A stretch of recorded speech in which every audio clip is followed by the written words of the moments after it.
에베소서는 다음 주가 마지막 시간입니다. 사실 내용적으로는 오늘 18절이 마지막이에요. 19절부터 보면 마지막 마무리 인사를 하는 것으로 끝나는 거예요. 그래서 오늘 18절이 사실은 마지막 내용적으로는 마지막 내용입니다. 그래도 에베소서를 마무리하고 정리해야 할 것 같아서 다음 주에 마지막 설교를 하겠습니다. 에베소서 마지막 설교는 다음 주로 에베소서는 끝나죠. 우리는 에베소서를 보면서 마지막에 사도 바울은 성도들에게 강구하는 것이 뭐예요? 6가지의 하나님의 전신갑주를 입으라라고 말씀하고 있습니다. 진리의 허리띠, 의의 호신경, 평안의 복음이 준비된 신발, 믿음의 방패, 구원의 투구, 그리고 마지막으로 성령의 검이죠. 하나님의 말씀입니다. 여기서 중요한 것은 허리띠, 호신경 이게 아니라고 말씀드렸어요. 여기서 중요한 것은 진리, 하나님의 의, 복음, 믿음, 구원, 하나님의 말씀입니다. 지난주에 여러분에게 하나님의 말씀을 성령의 검으로 비유한 이유에 대하여 여러분에게 설명을 드렸습니다. 기억하시죠? 기억하시죠? 성령의 검은 하나님의 말씀입니다. 오늘 본문에도 분명하게 17절에 설명하고 있습니다. 구원의 투구와 성령의 검, 곧 하나님의 말씀을 가지라. 그러니까 성령의 검은 하나님의 말씀이에요. 마지막으로 하나님의 말씀을 가지라라고 강력하게 호소하고 있습니다. 그런데 6가지 하나님의 전신갑주 중에 하나님의 말씀을 말하는 것이 또 있었잖아요. 진리의 허리띠에서 진리라는 것이 하나님의 말씀을 뜻한다라고 여러분에게 설명을 드렸었습니다. 성령의 검, 진리 이 둘 다 하나님의 말씀을 뜻한다라고 설명을 드렸는데 그럼 이 둘의 차이는 무엇인가? 지난주에 여러분에게 설명을 드렸었습니다. 간단하게 복습 한번 해보죠. 하나님의 말씀으로 번역된 이 신약 성경의 원어를 보면 2가지가 있다 그랬어요. 로고스와 레마. 로고스와 레마. 뭐 굳이 구분 안 해도 사실은 상관이 없습니다만은 약간의 차이가 있다라고 여러분에게 설명을 드렸었습니다. 신약 성경의 로고스로 번역된 말씀은 300번 정도 나오고 레마는 약 70번 정도 언급하고 있어요. 레마로 하나님의 말씀을 설명한 게 70번, 로고스로 설명한 게 300번입니다. 근데 이 둘 다 우리말 성경을 보면 그냥 말씀으로 번역을 해놨죠. 그래서 구분이 잘 안 돼요. 상관없어요. 상관이 없는데 그래도 구분하자면 로고스는 여기에 성경에 있는 모든 하나님의 말씀을 뜻하는 거예요. 이것도 하나님의 말씀이고 저것도 하나님의 모든 것이 다 하나님의 말씀, 성경 안에 있는 모든 말씀을 로고스라고 합니다. 레마는 뭐라 그랬어요? 뭐 그런 뜻도 있지만 적재적소에 정확하게 사용될 때 쓰이는 하나님의 말씀을 레마라고 한다고 말씀을 드렸습니다. 그러니까 마귀가 공격을 할 때 말씀으로 대적해야 되는데 그때 그 상황에 맞는 말씀으로 마귀의 공격을 막아내는 또 마귀를 공격하는 그것이 레마라고 말씀을 드렸습니다. 다시 한번 말씀드리지만 레마 선교회에서 레마를 설명하는 것은 조금 뭐 그렇게 굳이 뭐 설명 안 해도 되는데 레마 선교회에서 말씀하는 건 뭐냐면 하나님의 로고스가 내 마음에 들어와서 내 것이 될 때 레마가 되는 거래요. 그러니까 아니에요. 이유가 뭐냐면 그렇게 뭐 굳이 설명한다면 설명해도 되지만은 다릅니다. 그럼 내 마음에 와서 나를 감동하지 않으면 레마가 아닙니까? 분명히 그것은 그 말씀에 해당하는 말씀이기 때문에 하나님의 말씀은 어디까지나 말씀이에요. 아, 내가 감동을 못 받았다고 레마가 아닙니까? 아닙니다. 레마입니다. 그럼 왜 하나님의 말씀을 말씀의 검, 하나님의 검 이렇게 하지 않고 성령의 검이라고 했을까요? 그죠? 그냥 말씀의 검 그러면 편하잖아요. 근데 왜 말씀의 검이라고 하지 않고 성령의 검이라고 했을까요? 이유가 있어요. 이유가. 여러분, 레마는 마귀가 나를 넘어뜨리려고 할 때 그 상황에 맞게 마귀를 대적하고 다시 공격하는 것을 레마라고 했습니다. 그럼 그 말씀을 그때 상황에 맞는 레마로 사용할 수 있는지 없는지 정확하게 그 말씀을 아는 것. 어떻게 하면 알 수 있는가? 여러분, 어떤 구절이 나를 어렵게 할 때 나에게 힘을 주고 마귀를 공격하는 말씀일까요? 어떤 것이? 보면 이렇게 생각할 수 있죠. 아, 우리는요 딱 보면 알아요. 이때는 이 말씀이고 저 때는 저 말씀으로 대적하면 되죠. 우리는 딱 보면 알아요. 몰라요.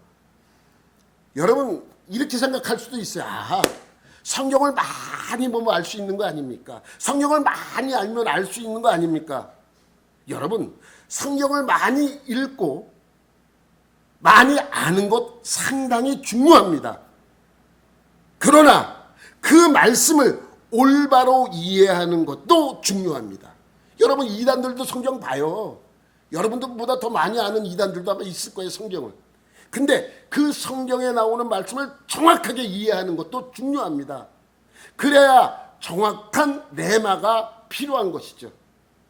여러분, 지난번에도 말씀드렸듯이 버틀란트 러셀 같은 사람은 성경을 100번 넘게 읽었어요. 그리고 연구도 많이 했어요. 근데 믿지 않았어요. 여러분이 잘 아는 우리나라 사람 있죠? 맨날 성경 공부시키는 사람, 도홀 김용우. 그냥 책으로 이해하는 거예요. 연구 자료로 사용하는 것입니다. 루소도 마찬가지예요. 벤자민 프랭클린도 마찬가지입니다. 미국 대통령. 여러분 $100짜리에 있는 미국 달러 100달러짜리에 있는 인물이 벤자민 프랭클린이에요. 여러분 미국 대통령이라고 해서 전부 믿음이 좋은 사람은 아닙니다. 뭐 그렇다고 예수를 부인했던 사람도 아니에요. 여러분 이 벤자민 프랭클린은 스스로 자기는 이신론자라고 이야기했어요. 자기 스스로가. 그러니까 예수님을 신으로 여기지 않았습니다. 예수님은 그냥 도덕적으로 나에게 좋은 가르침, 훌륭한 사람으로 인정을 했지만은 하나님이라고 인정하지 않았어요. 자기가 스스로 그렇게 고백을 했습니다. 근데 벤자민 프랭클린도 성경을 무지하게 많이 읽었던 사람이에요. 100번 넘게 읽었어요. 그런데 그 성경을 교훈집으로 본 것이지, 교훈집으로, 이것이 하나님의 말씀으로 본 것이 아닙니다. 그러니까 성경을 100번 넘게 읽고 달달 외우고 있었음에도 불구하고 성경의 본뜻을 파악하지 못한다면 아무 소용없어요. 여러분 김용욱이 저보다 성경 더 많이 할 거예요. 야, 신기해요. 어떨 때 이제 뭐 인터넷으로 보고 그러면 히브리어도 써가며 또 헬라어도 써가며 또 영어도 써가며 뭐 라틴어도 써가. 나 하나도 모르겠어. 나보다 더 많이 알 것 같아. 아마 성경으로 따지면 그 사람이 나보다 더 많이 알 거예요.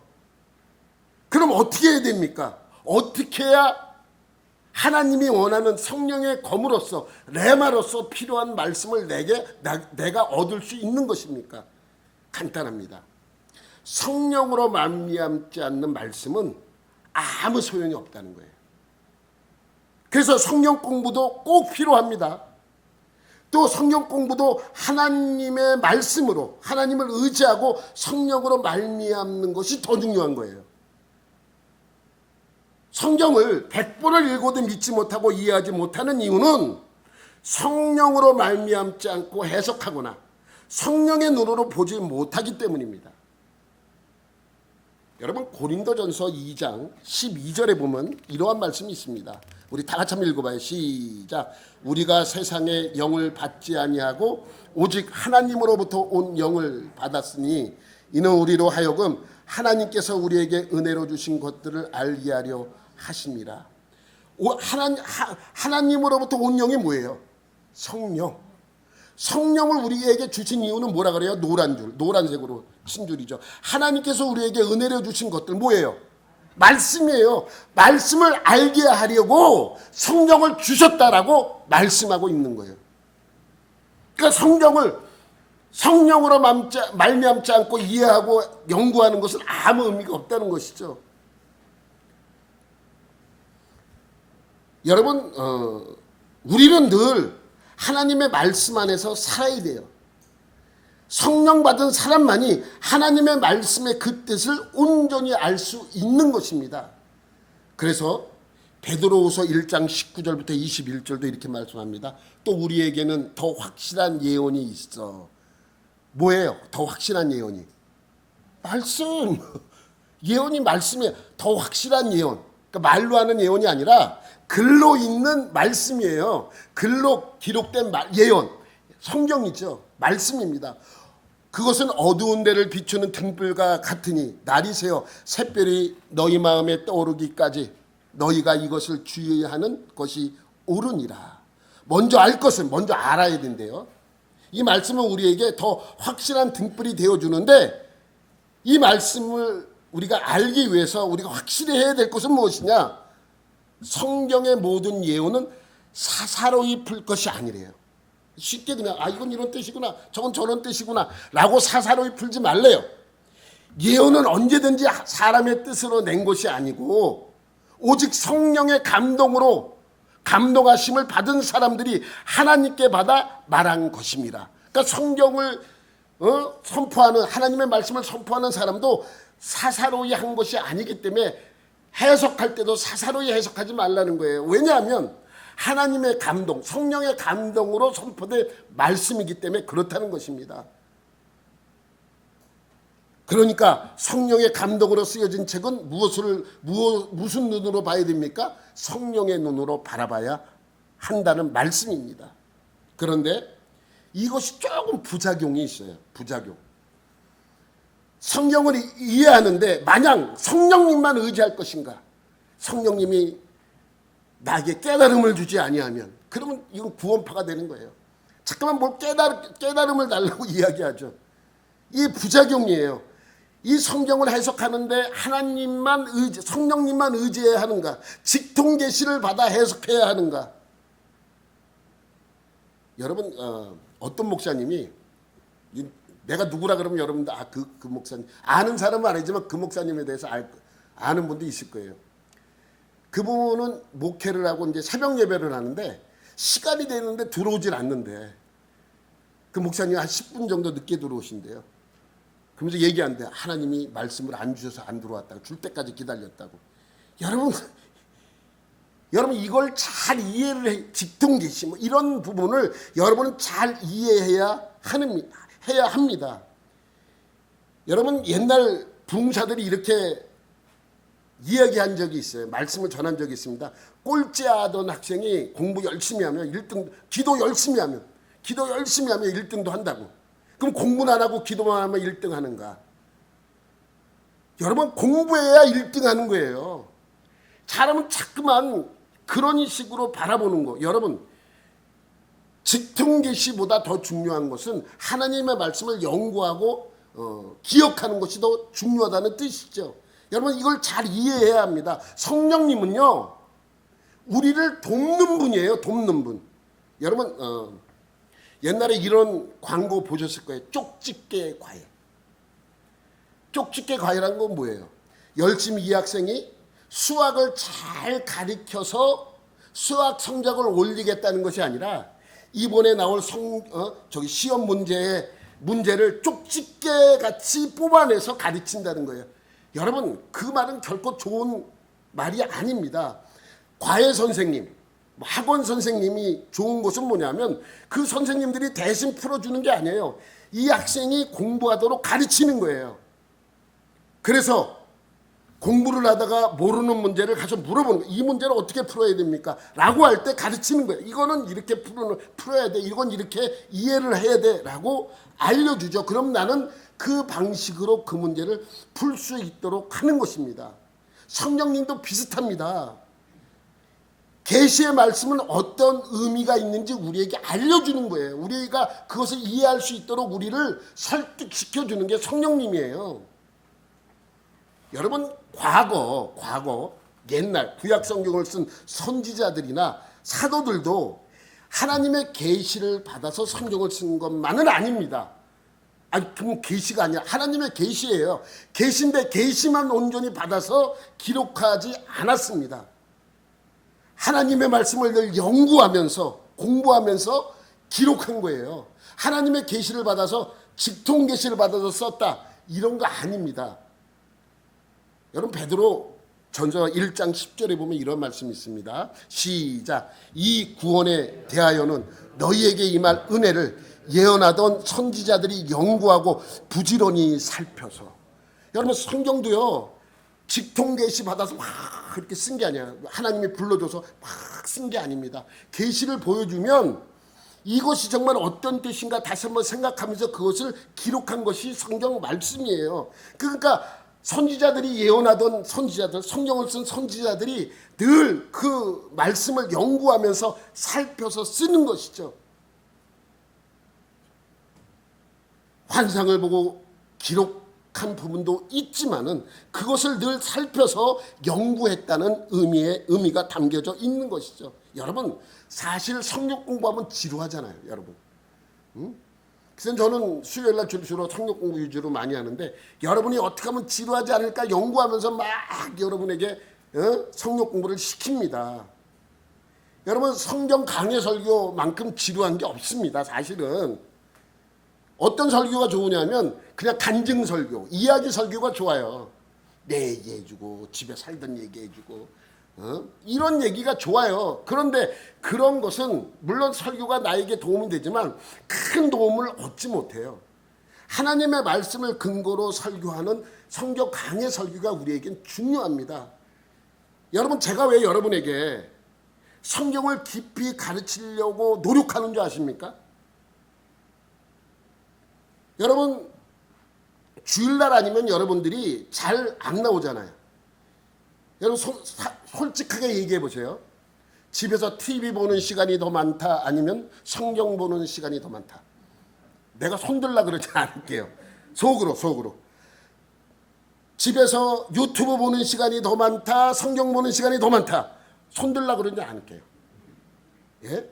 여러분, 일주일에 주일 나와서 한번 말씀 보고 말씀을 기억하는 이 시간, 그래서 주일만이라도 여러분에게 잘 가르치자라는 마음이 제 마음속에 있는 거예요. 왜? 저도 그렇게 할 목사로서의 책임이 있기 때문입니다.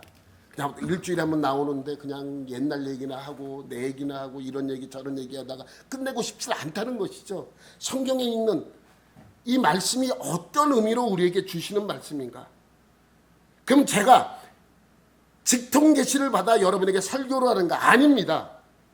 한 편의 설교를 위해 며칠을 고민하고 연구하고 살펴야 한 편의 설교가 나옵니다. 여기 하나가 더 필요하죠. 뭡니까? 성령의 도우심입니다.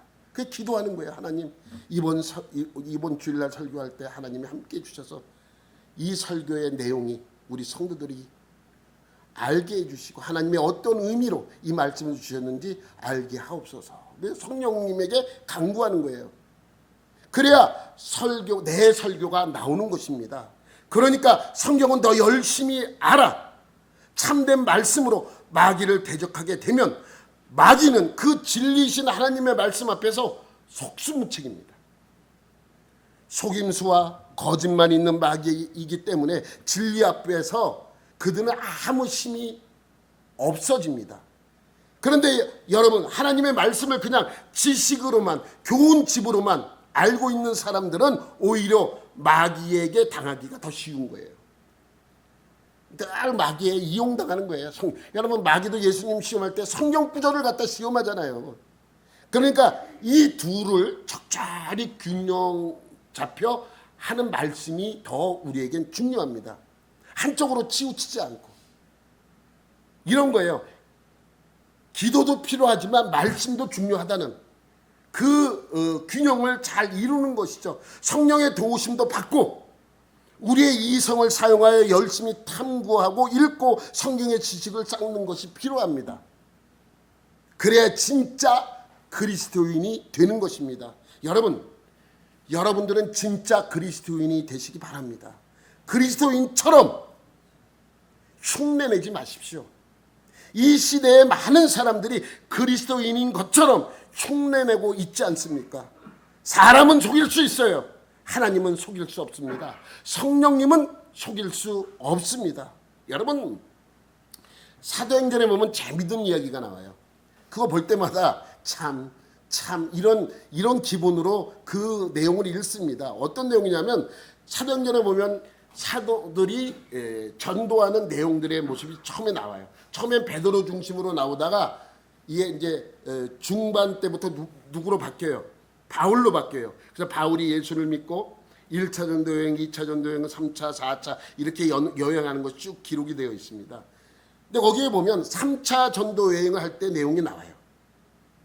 근데 3차 전도 여행에서 하나님께서 특별한 은혜를 주셔서 더 많은 이적과 기사가 바울에게서 나타납니다. 그래서 많은 사람들이 그 기적을 보고 이적을 보고 예수를 믿기 시작하는 것이죠. 그러니까 다른 지역보다 이 3차 전도 여행 에베소에서 그러한 기적들이 더 많이 나타나요. 귀신을 물러내어 쫓기도 하고 병든 사람을 위하여 기도하며 병도 낫게 됩니다. 얼마나 많은 능력이 바울이 행했냐면 사도행전 19장 11절 12절에 이런 말씀이 있습니다.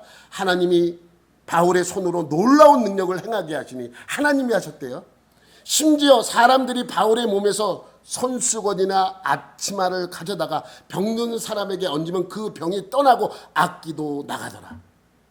신기하지 않아요? 바울이 쓰던 수건, 앞치마 같은 그러한 것들, 손수건 같은 것들을 갖다가 아픈 사람에게 외다 놔두면 아픈 사람이 난대요. 악기도 떠난대요. 신기하지 않습니까? 어떻게 그럴 수 있습니까? 흉내만 내도 그렇게 하나님의 역사가 나타났습니다. 그러니까 사람들은 바울이 귀신을 쫓아내고 병을 고치는 장면을 보게 되는 거예요. 봤더니 신기하잖아요. 귀신이 막 나가고 바울이 명령하면 귀신도 나가고 병든 사람에게서 병도 떠나가는 그러한 이적이 나타납니다. 그러니까 생각이 어떻게 저렇게 할 수 있지? 나도 한번 해볼까? 하면서 흉내내기 시작해요. 바울을 흉내내요. 그런데도 귀신이 나가고 병든 사람이 막 고쳐지는 막 흉내를 내는데 여러분 유명한 부흥사 목사님이 있었는데 그 목사님이 부흥회를 끝나고 어떤 술집에서 어떤 사람이 술을 한잔하면서 그때 그 부흥회 때 했던 걸 흉내를 냈대요. 나 진짜 너무 놀랐어. 막 그러면서 그때 그 목사님이 했던 걸 막 흉내냈더니 옆에서 술을 마시고 있던 다른 사람이 눈물을 흘리면서 얘기를 했대. 그러니까 바울이 했던 것을 흉내낸 거예요. 근데 바울이 어떻게 했겠습니까? 귀신을 쫓아낼 때 어떻게 쫓아냈겠어요? 예수의 이름으로 쫓아냈겠죠. 예수의 이름으로 명하노니 귀신아 나가. 그랬더니 귀신이 나가요. 근데 그걸 흉내내는 거예요. 그 많은 사람들이 구경하다 신기해하면서 나도 한번 쫓아내볼까? 그것을 능력으로 본 게 아니라 기술로 본 거예요. 기술.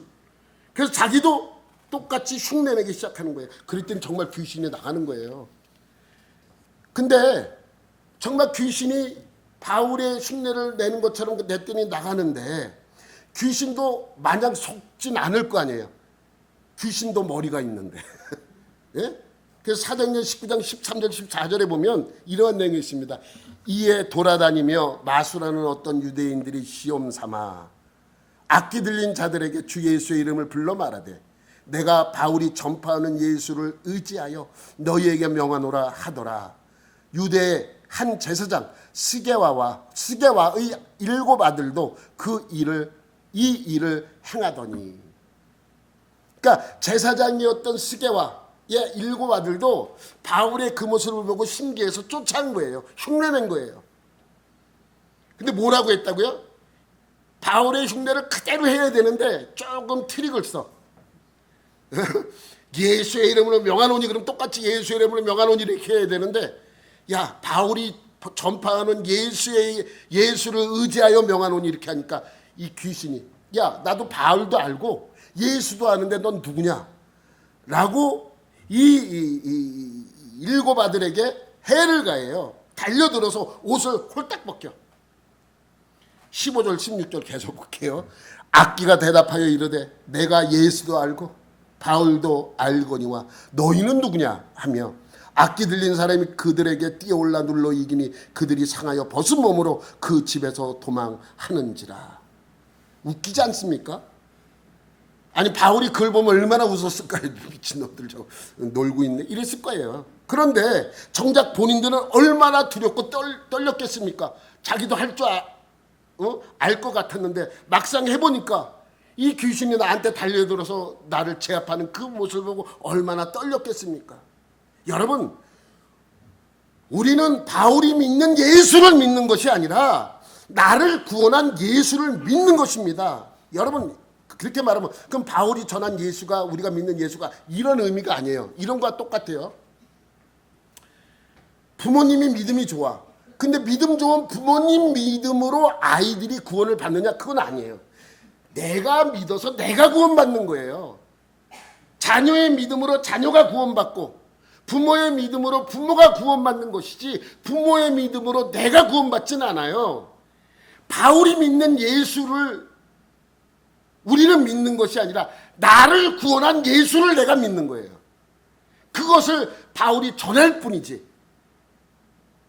여러분, 요즘 교회 안에서도요, 예수 이름을 들먹이는 가짜 그리스도인들이 참 많습니다.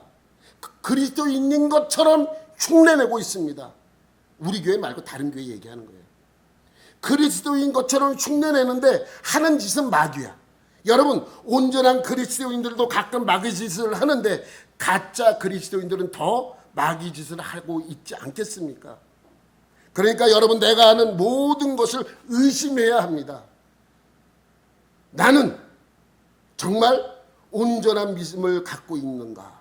스스로 자기 자신이 의심해야 한다는 것입니다. 나쁜 의미에서 의심이 아니라 내가 진짜 바로 가고 있는가? 성경도 그런 관점에서 공부하고 해석해야 한다는 것입니다. 그리고 하나님이 우리에게 던진 말씀이 어떤 의미로 주신 말씀인지 알아가야 해요. 그런 차원에서의 의심입니다. 성경도 그렇습니다. 이건 이런데 왜 저건 저렇지? 스스로 의심하는 거예요. 여기선 이렇게 말씀했는데 왜 여긴 전혀 180도 다른 말씀을 하시지? 믿지 못해서 하는 의심이 아니라 믿어서 하는 의심이 있지 않습니까? 그래서 저도 여러분이 저한테 그런 질문하면 저는 참 좋아. 정말 이런 게 있었네? 그럼 저도 연구하게 되잖아요. 저도 생각하게 되고 저도 기도하게 되고, 그래서 그 말씀, 새로운 말씀을 또 하나 배우고 알아가는 것입니다. 제가 늘 여러분에게 말씀하는 거 있잖아요. 무조건 믿습니까? 그러면 아멘 하지 말라고. 여러분, 아멘은 강요하는 게 아니에요. 내 스스로 내가 고백하는 것이죠. 그 말씀이 내가 이해하고 내 말씀이 되었을 때 나는 아멘 할 수 있는 거예요. 그러니까 무조건 믿습니까 하면 아멘 하지 말라는 거예요. 어느 교회 갔더니 목사님이 아멘 안 한다고 혼내더라고요. 여러분, 아멘은 강요하는 게 아니에요. 아멘은 내가 느껴서 내가 고백하는 것이 아멘이 돼야 하는 것이죠. 그러니까 어떤 것이 잘못되어 있으면 어떤 것이 내가 바로 가고 있는 것인가를 늘 탐구하며 연구하며 상고하며 묵상하며 그렇게 가야 하는 것입니다. 그런데 내가 하는 것이 아니라 성령의 도우심으로 알아가야 돼요. 내가 이것을 이해하지 못할 때 하나님께서 나를, 그 말씀을 하나님께서 이해하게 하는 것이죠. 이것이 잘 균형이 잡혀 있어야 돼요. 직통계시만 너무 의지하지 말고, 성령은 모르겠고 내가 이 말씀만 연구해서 이것도 안 된다는 거예요. 이 균형을 잘 이루어져 가는 신앙이 건강한 신앙인이 될 수 있는 것입니다. 그런데 너무 성령의 계식 쪽으로 기울어진 사람은 문제가 될 수 있습니다. 여러분, 한 예로 극단적인 예예요. 극단적인 예. 여러분, 퀘이커 교도라는 말 들어보셨어요? 역사책에서는 퀘이커 교도 1600년대부터 시작된 어떤 집단이에요. 여러분 한 번쯤은 들어보셨을 거예요. 그 창시자가 조지 폭스라는 사람입니다. 이들은요 설교자도 없어요. 예배 의식도 없습니다. 무슨 말이냐면 이들은 예배 시간이 되면 모여요. 어디 한 곳에 모여. 교회도 없어요. 한 곳에 그냥 모여요. 모여서 조용히 기도합니다.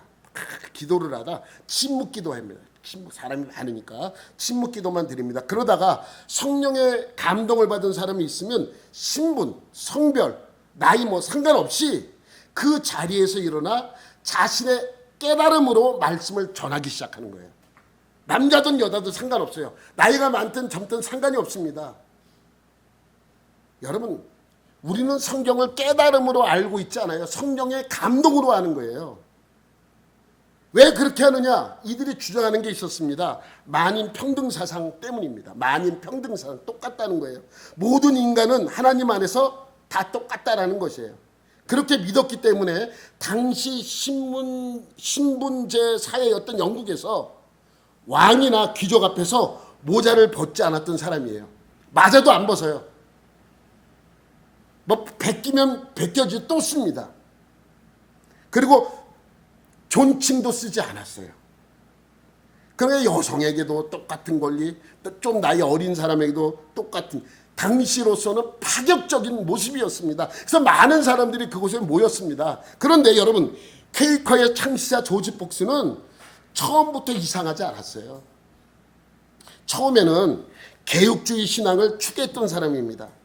근데 어느 날인가부터 자꾸만 성령의 조명 쪽으로 기울어지기 시작하더니 나중에는 성경을 버렸어요. 그들은 성경도 믿지 않아요.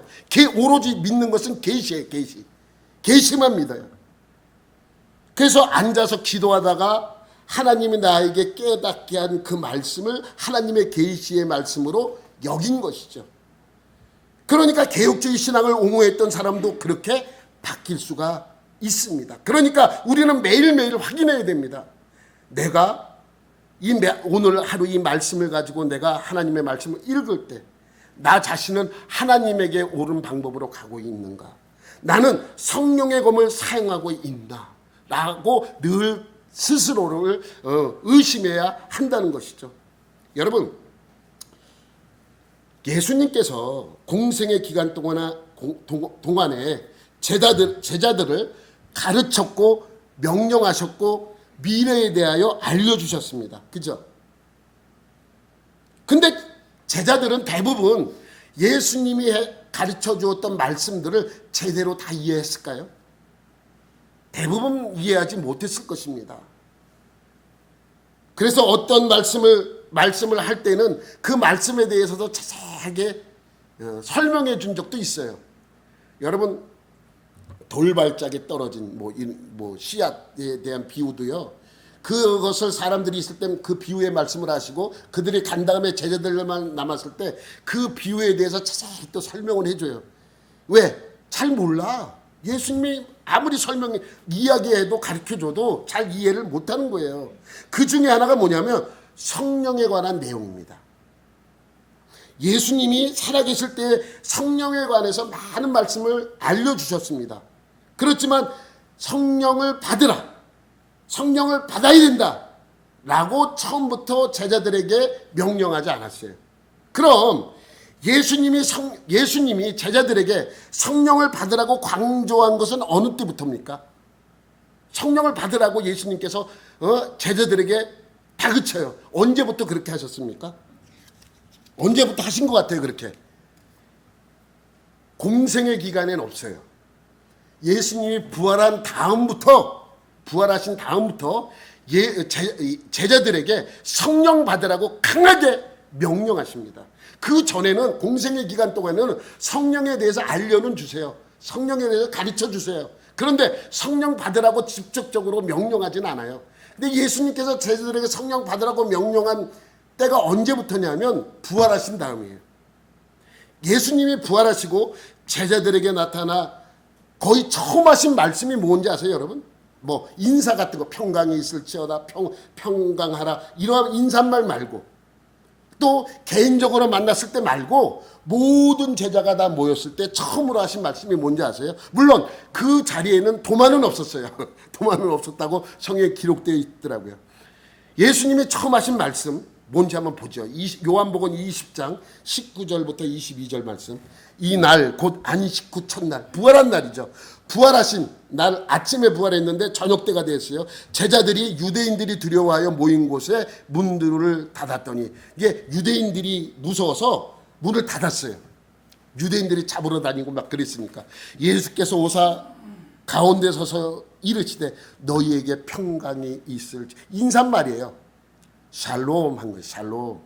이 말씀을 하시고 손과 옆구리를 보이시니, 손과 이렇게 손을 보이시고 옆구리 이렇게 보셨어요.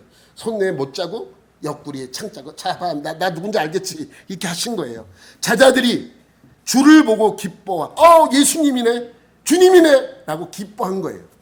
21절 예수께서 또 이르시되 너희에게 평강이 있을지어다. 아버지께서 나를 보내신 것 같이 나도 너희를 보내노라. 이 말씀을 하시고 그들을 향하여 숨을 내쉬며 이르시되, 나도 아버지께서 나를 보낸 것처럼 너희를 내가 보낼 거다라고 이야기하면서 중요한 말씀이에요. 그러니까 숨을 내세요. 너에게 할 말이 있어. 잘 들어봐. 한 번 숨을 내신 거예요. 그리고 뭐라 그래요? 성령을 받으라 그래요. 그러니까 예수님께서 부활하시고 모든 제자들이 모였을 때 처음 하신 말씀이 성령을 받으라고 하신 말씀이에요. 또 승천할 날이 다가옵니다. 예수님이 하늘나라로 승천할 날이 다가옵니다. 성령을 그런데 예수님께서 또 제자들에게 이렇게 명령합니다. 너희가 성령을 받을 때까지 이곳을 떠나지 마. 이곳에 모여 있어. 아무것도 가지 마. 아무데도 가지 마. 라고 명령하는 구절이 누가복음 24장 49절에 있습니다. 볼지어다 내가 내 아버지께서 약속하신 것을 너희에게 보내리니 너희는 위로부터 능력으로 입혀질 때까지. 성령이에요. 이 성에 머물라.